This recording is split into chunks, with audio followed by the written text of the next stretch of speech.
ASMR Magical Tools.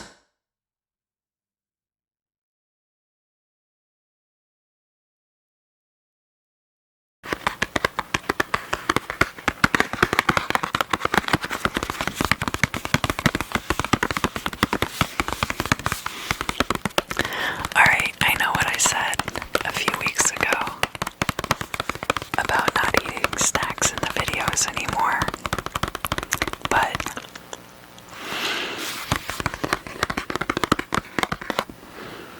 I feel like I can eat some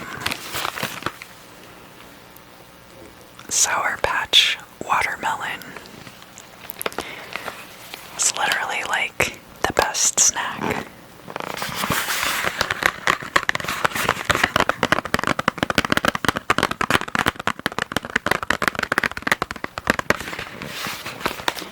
I mean, it's literally the best candy. It's not really a snack. Oh, that's satisfying. Get that clean break. Didn't rip or anything.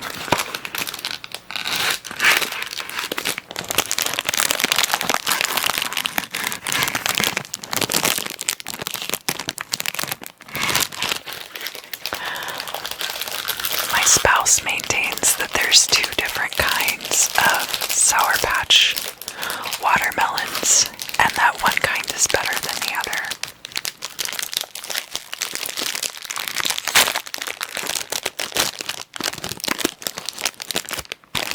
Maybe they come from like different factories or something.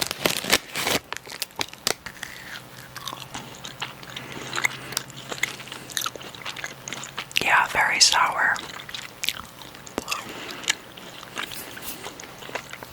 I actually really like Sour Patch watermelons.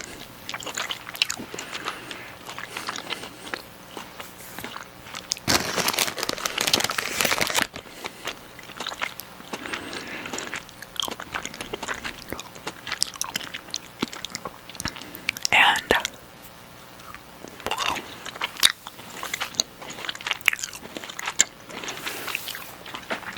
I thought it would be appropriate because even though it says kids on the package, these are clearly little watermelons. They are not children.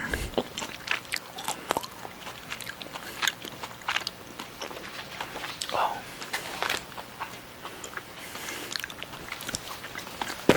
Veronica will be sad if I don't share any Sour Patch watermelons with her.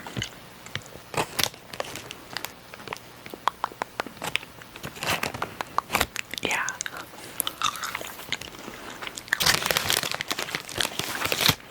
Do you want some? I say as my eye is twitching. Yeah, they really are the best here.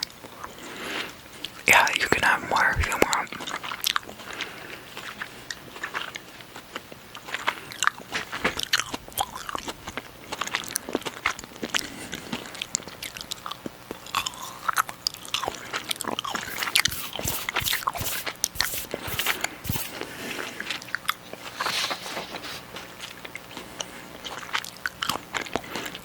So today we're going to talk about Lucifer.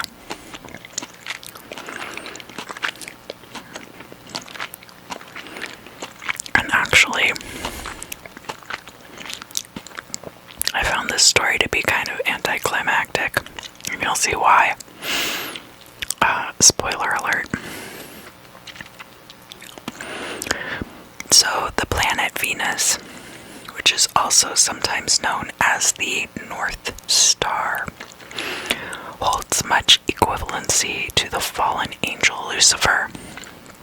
Lucifer comes from the Latin for light bringer, and thus this herald of the dawn goes out in front of the rising sun. Lucifer has been conflated with all of the following: Satan, the devil, Old Scratch, Old Nick, and any other euphemisms for the enemy of Jesus Christ. However, the name Lucifer was originally given to the North Star Venus, due to its proximity to the rising of the sun, and thus other deities in history have also been attributed to this celestial body. I think I'm gonna have one more, and then I'm gonna put these away.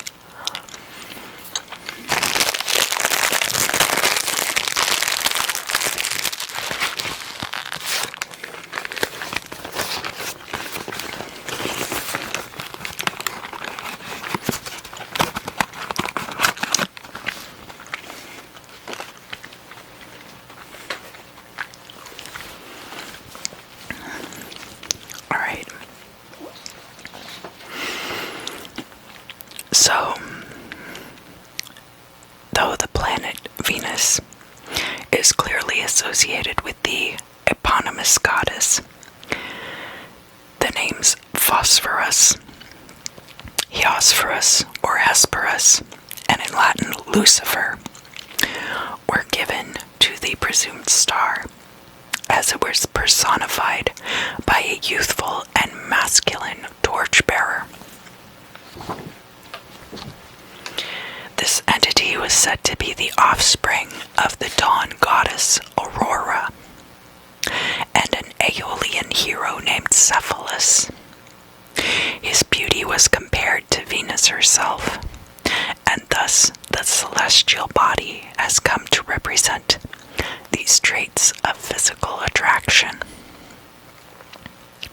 Presumably, by the classical Roman period, astronomy had advanced to a point where Lucifer was no longer deified, and Cicero made the case thusly. He said, "You say that Sol the sun and Luna the moon are deities, and the Greeks identify the former with Apollo and the latter with Diana. But if Luna, the moon, is a goddess, then Lucifer, the morning star, also, and the rest of the wandering stars, which are called stellae errantes, will have to be counted gods. And if so, then the fixed stars, stellae inerrantes, as well." Now, we know that the fixed stars and the constellations are still observed to this day in astrology. But this was this was where the gray area started to develop, and there started to be kind of a split between magic and science. So perhaps Cicero was ahead of his time, bringing in the Age of Reason. Equating Lucifer with the devil begins when the Bible is being translated from the Hebrew. So in the original Hebrew, there's not really a mention of that star specifically. In Isaiah chapter 14, so there is a reference, sorry. In Isaiah chapter 14, the titular prophet denounces the king of Babylon as Halel ben Shachar, which is Hebrew for shining one, son of the morning, which would be a reference to the morning star. But nowhere else in the Bible is this terminology used. It must have been catchy enough that it just stuck. Devil then is thought to be a corruption of the word Hellel. Hellel translated then into Latin, they translated it as Lucifer. This passage is about the king falling from a place of high nobility into spiritual baseness. But the word Lucifer is used in other prayers to denote the North Star outside of the context of the devil as well, but in reference to the light of a candle lasting until the morning star shines. So lasting all night, make this candle last all night. Ezekiel 28 contains a story about a king created perfect by the hand of God, who comes to see himself as equal or even superior to his creator. It sounds familiar, right? For this sin, he is punished by being cast down into hell. Now, unlike the story Azazel or Samael. This king is not named explicitly and could represent a human king or could represent Lucifer, but again, because there's no name given, it could even be Azazel. Lucifer does work with the demons in the ranks of the Pseudomonarchia Daemonum and does have his own sigil, but it seems that he is also separate from the Ars Goetia. It is possible to work with Lucifer as an entity. The origins of this demon don't seem quite as scary as some of the others, right?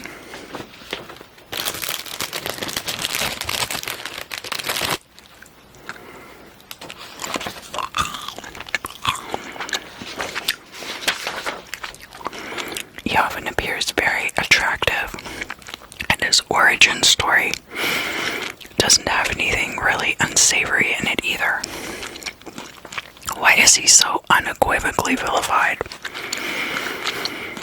So at first glance, Lucifer doesn't really seem to be the embodiment of any one particular vice, but he is associated with the deadly sin of pride.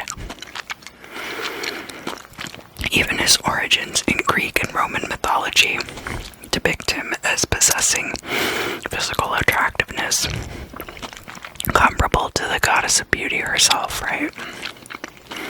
What makes this different from Azazel? Well, first of all, remember Azazel was in the Quran, so not in the Bible. Also, Azazel gifted mankind with skills. Lucifer seems like kind of a narcissist to me. I don't know. Modern Satanists do worship Lucifer in some respects, but just as he saw himself equal to or greater than his creator, so the emphasis in this religion is on elevation of the self and rejection of servitude to any higher power.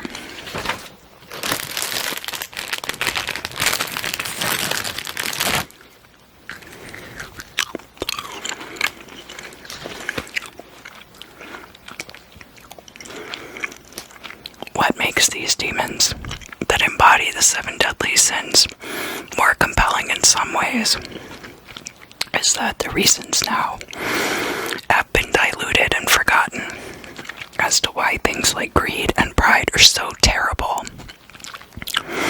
These baser traits dehumanize the people around you to mere accessories in your own life, to be used and abused for your own gain. So yet again, we find man's truest enemy is his baser nature, which he can detach from and vilify, so he doesn't have to address his problematic behavior. And that is why covering Lucifer has been anticlimactic.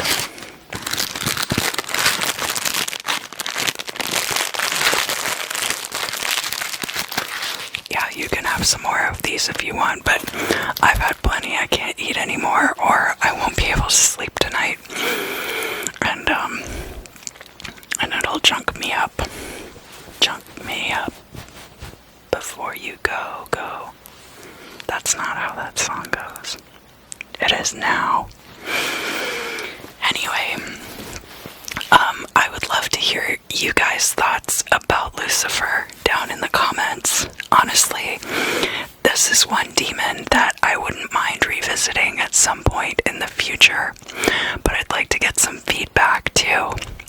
I know what sources I was able to find, and how I feel about certain things, but I really want to hear more about what some of your experiences might have been with Lucifer, especially because a lot of people I know, well, not a lot of the people I know, but I know a lot of people have worked with Lucifer. So that would be interesting to find out more about.